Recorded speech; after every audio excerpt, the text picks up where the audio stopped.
So at 14, I went vegetarian. And it wasn't until 2001 when I also had a very life-changing experience, and that was a factory farm moved into our area. And so that's when I really learned about what factory farming was. And so I started delving into a lot of reading, internet research, all of that. And so at that point in time in 2001, I became vegan. But a big part of that had to do with, I did not have near the dramatic changes in health that you did, but I was also very, very ill. I got to a point where it was hard for me to walk across the room. And anyone who knows me, I've got enough energy to probably power this church. I have always had a lot of energy, but I was very, very sick. My joints ached, my head hurt, it was hard to get out of bed in the morning. I wasn't depressed, but my body was basically shutting down. And what happened was, I had food sensitivities, lots and lots of food sensitivities. I thought I was eating healthy, but I wasn't. And so when the doctors were working with me and put me on a rotational diet, what happened was I was eating vegan all of a sudden. I didn't know that I was eating vegan, but I felt better than I'd ever felt in my entire life. The aching went away. I had energy. All these things that I had been experiencing, I started feeling great, but it didn't dawn on me. So I went back to eating the way that I was eating before, and then I started feeling really lousy. So then I said, well, this is kind of weird. So I went back and I said, okay, well, this was, oh no, but no, I couldn't. So I felt so amazing on a vegan diet and following a vegan lifestyle that this is where I am today. I've got lots of energy. My mom is vegan and has been since she was 52. Feels great, vegetarian since she was 50. A lot of my members of my family are also vegan. And, you know, I don't think there's a better testimony out there than what Terry Lee gave us to start with.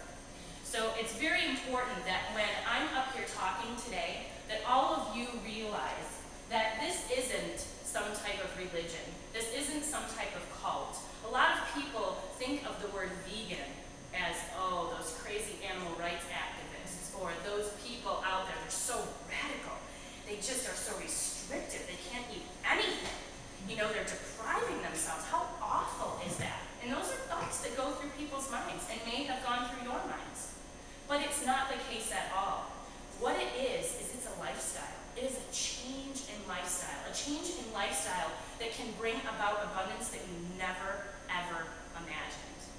And so being able to share some of that with you today, my hope is that it can plant some seeds in your mind. You may not walk out the door today and say, oh, yeah, she was right, I'm going to become a vegan. But you may think, I want to look at the way that I'm eating and make some simple changes. Or you might be able to share with one of your friends or family members that are ill, here's another way.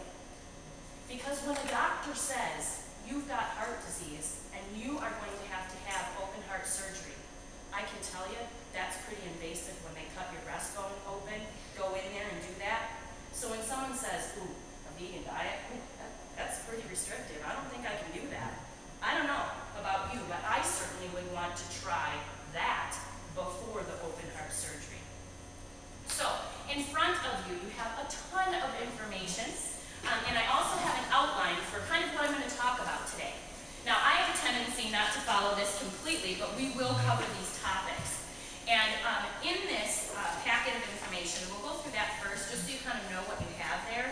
There are some great recipes.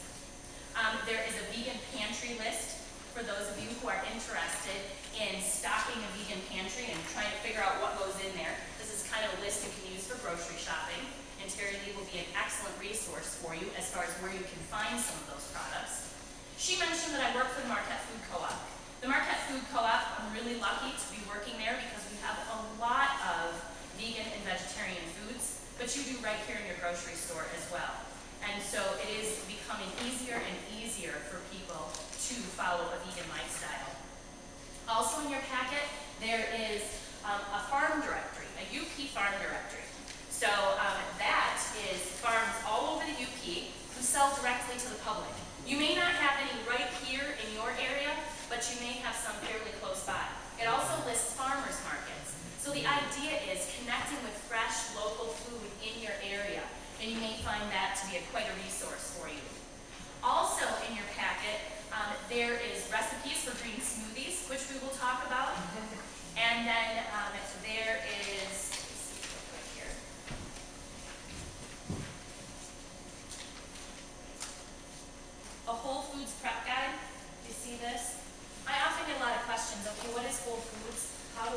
them? How do I prepare them? This is a really handy guide because it tells you everything from how to cook beans, to rice, to lentils, all of that. So that's right here. It looks like this. Does everybody have one of those? If not, you might want to grab it from another spot on a table. I've got 3 more over here. I don't have it. Yeah, you can grab one there. There's probably one sitting right there, maybe even two. I also get a lot of questions about what is organic food and why should I care. We'll touch on organic food. So this is a really good overview of organic foods.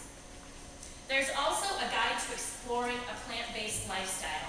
Now Terry Lee back on the table has a really nice list of resources that she has used that are excellent. This just adds a little bit more to that. So there's everything from magazines in here to recipes to books, everything. So it's a good resource for you as well. Did I hit just about everything that's in there? There's also some information about soy. There's a lot of questions out there about soy. Is soy good for you? Should I have soy? If I'm estrogen receptor positive, does that mean that it's going to give me cancer? All of that. There's also a shopper's guide in here. Looks like this. And this is the Dirty Dozen and the Clean 15. So the Dirty Dozen, that is the most highly sprayed fruits and vegetables with pesticides and herbicides. And so that way, if you're saying, I'd like to try to eat more organically, then what you can do is you can take a look at that list and say, these 12 are the ones that I want to start with. And then the Clean 15, that means those have the least amount of pesticide residues on them. And the neat thing about this is you can cut it out and put it in your wallet, or put it on your fridge, whatever's easier for you.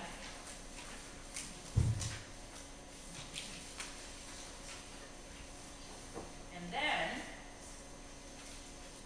there is alternative to eggs in baked goods. This is something that some of you may wonder, well goodness, okay, if you don't have any animal products, how do you make things like pancakes? Or how am I going to make my famous cupcakes or a cake?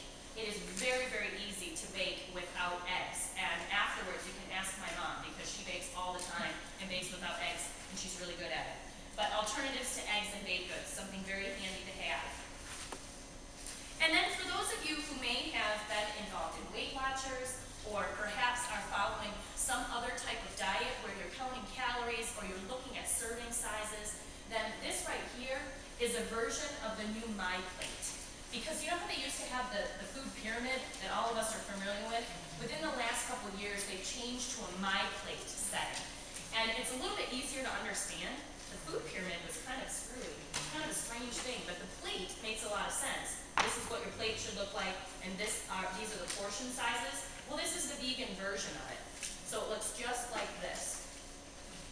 Now I want to talk about portion size for a minute, because when you talk about things like diets, you're always talking about portion size.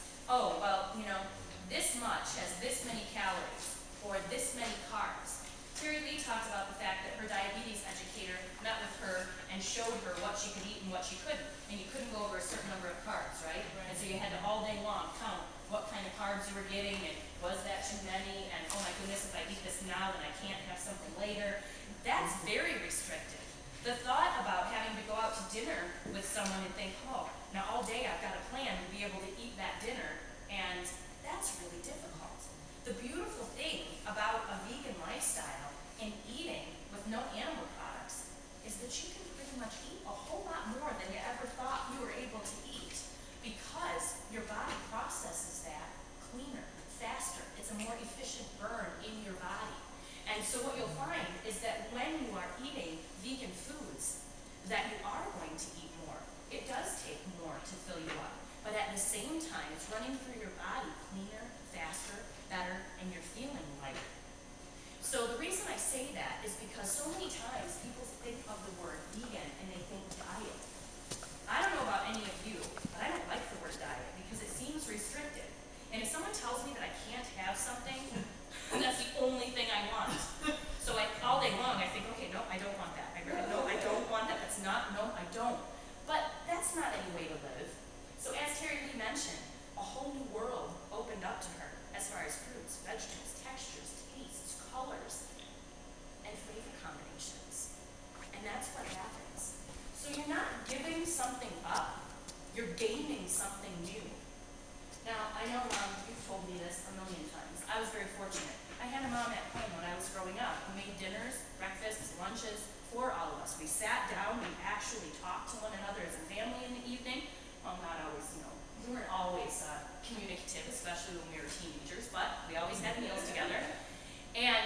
I mean, when you're looking at that, what have you said to me how many times about the foods that you were making and now? Well, I was thoughtful that time, tried, and I did do a lot of this from scratch, but it still was not what I wanted you to have had I known what I know now. And you've told me before, you had, and how many of you have the same dishes? Yeah. You've got about 10 Yeah. dishes that you make, you kind of rotate them through. You know, I mean, you get to a point where you're like, oh, yeah, we'll make this again, and we're going to have pork chops and green beans or whatever. Right, and it's such a relief to be able to experiment and have so many different things to work with. So many different flavors. I have no idea. Because you were kind of burned out on cooking after that. Yeah, and I was very mainstream: beef roast, chicken, pork chops, potatoes, maybe canned beans, things like that. Not a lot of changing. Now everything's very colorful And fun. And fun. Yeah. And we all I look don't even at, use recipes most of the time. and we all look at, often, over time, you'll say, okay, what are we having for dinner tonight? Well, we'll have pork chops, or we'll have a beef roast, or we're going to have chicken. That's how we refer to our meals, is as the meat. And then we say, oh shoot, we better have some vegetables in there too, and we're going to have some bread on the side. So that's how we plan meals. But when you're following a vegan lifestyle, it opens up a whole new world, and it kind of shoots that whole paradigm right out of the water. It's not uncommon to have several sides for dinner. A nice tossed salad, a wonderful quinoa dish, which we can talk about, or a rice dish, and then some vegetables. You can certainly still have a dessert. But again, we don't have to have the meat at the center. What about having a wonderful big pot of soup, huge chunks of warm bread, and then a vegetable and a dessert? That makes a wonderful meal. So it's rethinking our relationship to food. And now I gave the example of you, Mom, having been in the kitchen and cooking for all those years. And this is a room mostly full of women. Now, to you gentlemen, this is not aimed at you, and maybe you're the primary cooks in your household, so I don't want to make any assumptions. But oftentimes, when people's children move out of the home, it marks a spot in life where they say, well, whew, I've cooked for all those 30 years or 20 years, and I don't want to do it anymore. So now, I'm going to use more processed things. I'm going to microwave things. I'm going to get things pre-done. I'm going to go to Gordon Food Service. I'm going to stock up in the freezer, and that's the way I'm going to eat. Well, unfortunately, we are all reaping not the benefits, but the consequences of eating that way. As we've moved further and further from the kitchen, we've gotten larger and larger and sicker and sicker. And so the whole point of today is, whether you walk out of here and you say, the vegan lifestyle is for me, I hope that you will at least look at your relationship to food and say, I need to eat whole foods. I need to eat fruits, vegetables, whole grains, and I need to cook. I need to cook. Now, if some of you are saying, I hate to cook, you can still do very simple things that are healthy and that are accessible, and your taste buds will change. Every 14 days, you get new cells on your taste buds. Most people don't know that. So you can train your palate to like new things. You don't know how many people I meet that say, I don't like vegetables. Ugh, vegetables? Well, most of them have had green beans in a can, pickled beets, tomatoes that you get at the store in February.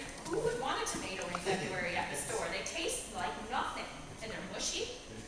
So we're so far removed from our food source that what happens is that we don't like that food, and now we eat so much processed packaged food that we like salt, fat, and sugar. And if we don't have salt, fat, and sugar in our food, we think, ugh, what is this? This doesn't taste good. Now let me tell you, I like salt, I like fat, and I like sugar.